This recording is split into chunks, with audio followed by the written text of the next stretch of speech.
Hi guys and welcome back to my channel. Now today what we're gonna do is we're gonna just play one game of 5 plus 3 and we're gonna try to win. I'm going to tell what I'm thinking about, and yeah, I hope it's going to be fun. So okay, we have the Caro Kann here on the board, d5. That's all, just the starting of the Caro Kann. Let's see what he's going to do here. He can play knight to c3, the main line. He can play the advanced variation. He can play the exchange variation. He can play the fantasy variation. He has many options here. So yeah, okay, the advanced variation.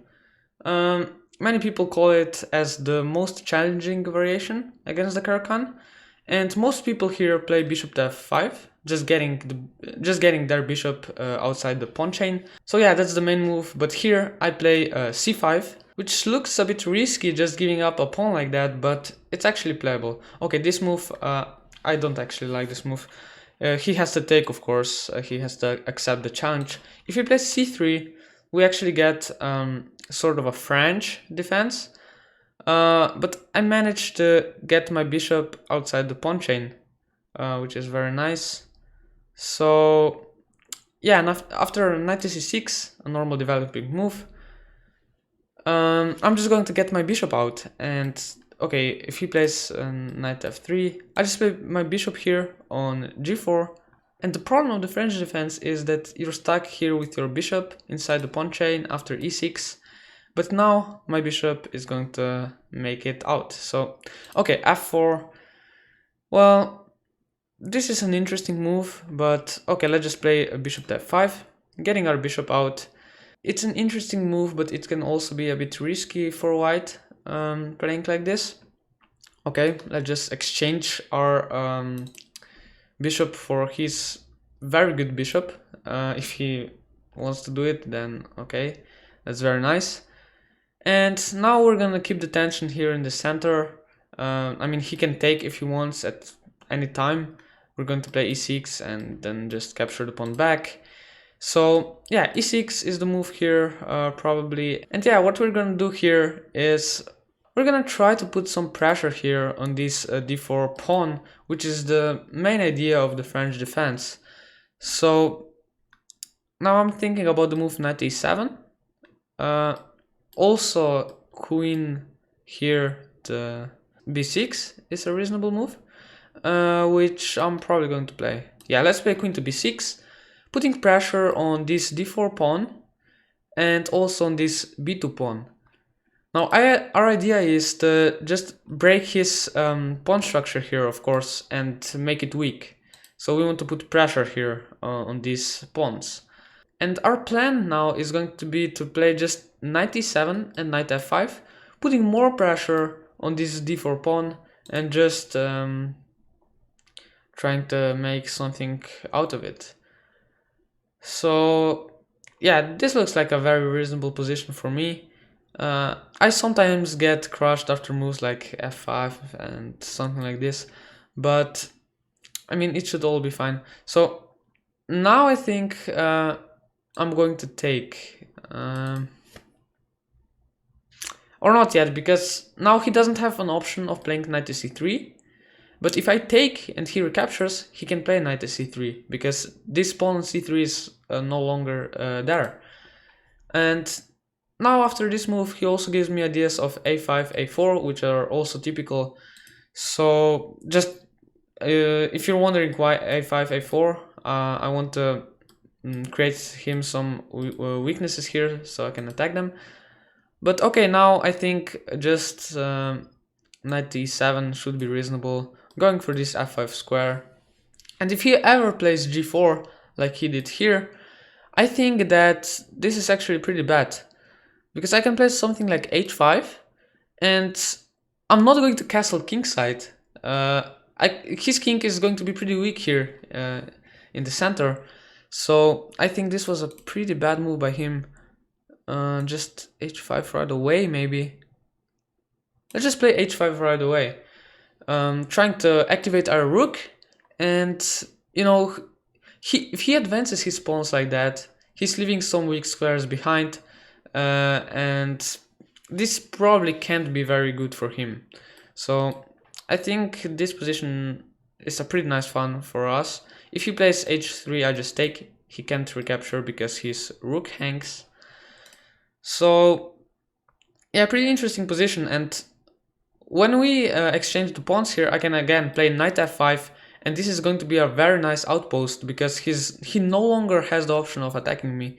So I'm just going to recapture the pawn now, and yeah, I think this is a pretty nice position. Knight f5 is coming, and this pawn is going to feel some pressure here. Okay, so he took the pawn, probably with the idea of bishop d3, getting some tempos.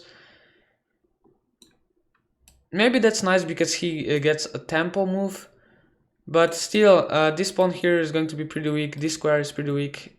c3 pawn is also pretty weak. So now I'm just going to play, of course, queen to a5, the only move with queen here. And yeah, I think I'm pretty happy with my position now. It should be great. It should be great. Yeah, just knight f5, probably. Okay, so he's trying to play for b4 probably, but if he advances like this, then okay, his king is probably going to be pretty unsafe. I'm just going to play knight f5 here. I don't really want to take the bishop because this bishop is not such a great piece here. These pawns are limiting him, and my knight is a very good piece. Okay, after b4, maybe I can even sacrifice a piece. Maybe I can even sacrifice a piece. But I'm not going to waste so much time here on this, some sacrifices here. Let me just play queen to c7 back. I don't have a lot of time and I don't want to get into any trouble. And, well, if he plays something like b5, then okay, this is a very bad move. I can just play knight a5 and then knight to c4. You can see he's pushing his pawns like crazy, but he's just leaving so many weak squares behind. Alright, so after this move, maybe I should have gone to d8 and threatened something like this. Yeah, it was better. But still, I'm going to play bishop to e7 here, and then play our rook here, to h3 to, you know, just make our rook useful, and we'll see what we want to do after this. But okay, I really don't have a lot of time now. That's pretty annoying. Okay, he wants to go there, so let's just play a6 just in case. If he plays b5 again, I'm just probably going there, and then here or here. Looks very nice, very nice. If he plays b5, we don't have any problems. We're really better, I think. So yeah, I really want to play rook to a6 though, and then something like bishop here or knight here, because the knight is pinned to the queen, and our rook is going to be pretty active on the third rank here, and it's going to cause some problems. Let's just play our rook here now, and he probably has to move the queen away, because then if he doesn't, he's just going to lose his knight after moves like this. So yeah, he moved his queen away, and wait. Maybe this wasn't the best. If I had this move, then this would be very nice. Oh my god. Okay, let's just go back with our rook. This wasn't very smart from me, but what can you do? I also don't have a lot of time here. I should be able to win this game if I had more time. I mean, I think we have a very nice position here, so yeah, but again, time. I always lose on time, so I don't know. Maybe it's not a very nice position. I don't know. Maybe I'm just I have to play something quickly, so this probably wasn't the best move here. Probably wasn't the best move.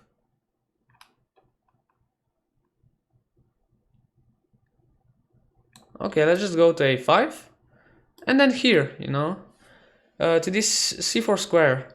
from where our knights are going to be very annoying.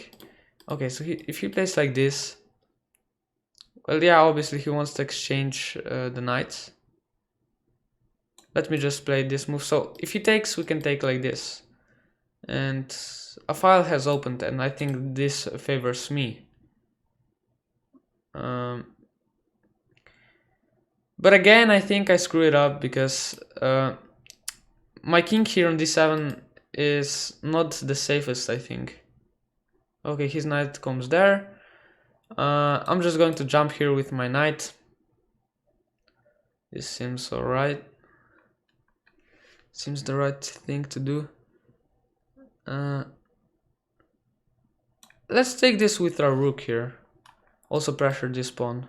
We're defending this pawn, so it's not a problem. If he goes there, well, okay, we just have to move our queen to a nice square, but this wasn't a nice square, of course, because our pawn here is hanging. Okay, let's just exchange queens. And now take this pawn, and we're also threatening to take this bishop. I think it wasn't a great idea for him to exchange the queens. I'm sorry, because I don't have a lot of time. Okay, let's put our rook on the 7th rank. That's always a nice idea to do. And we should be winning here. We should be winning. Okay, let's give him a check. And okay, let's see. He goes there. Let's go there and threaten mate in one move. What is he going to do about it? Nothing. Okay, he didn't have any chances here in this endgame because I just got very active with my rooks. My knight here on c4 was a beast, and my king was kind of safe because when the queens got traded off, it's a pretty easy task for me to win the game. So what happened here, I think, is his opening was pretty bad. This c3 move, just allowing my bishop to get out of the pawn chain. And then his main problem was that he pushed so many of his pawns here, creating really a lot of weaknesses. As you can see, g4, I managed to play h5 and activate my rook. You can see this pawn is a weakness. This square is now suddenly very weak. My knight can jump here as it did. And then I just put my pieces on their best squares, I think. Okay, here queen to d8 was better, I think. But still, I mean, I think we had a pretty nice position here. And okay, then I got into some time trouble and maybe didn't play the best moves. Like, okay, rook to h6 maybe wasn't the best at the moment. Maybe first something like moving my king and then a rook here. But I'm still not absolutely sure, because if he takes action here and tries to attack my king, I'm not sure if my king is completely safe here. Probably not. So yeah, it was pretty complicated here, but when he traded off the queens, it was just a pretty bad idea, I think, because here I'm completely winning. My rook comes to the 7th rank, I mean to the 2nd rank, I'm sorry. And he has many weaknesses because he pushed his pawns so far away. Like we said before, if you get into the end game with pawns being so weak, then I'm probably just winning.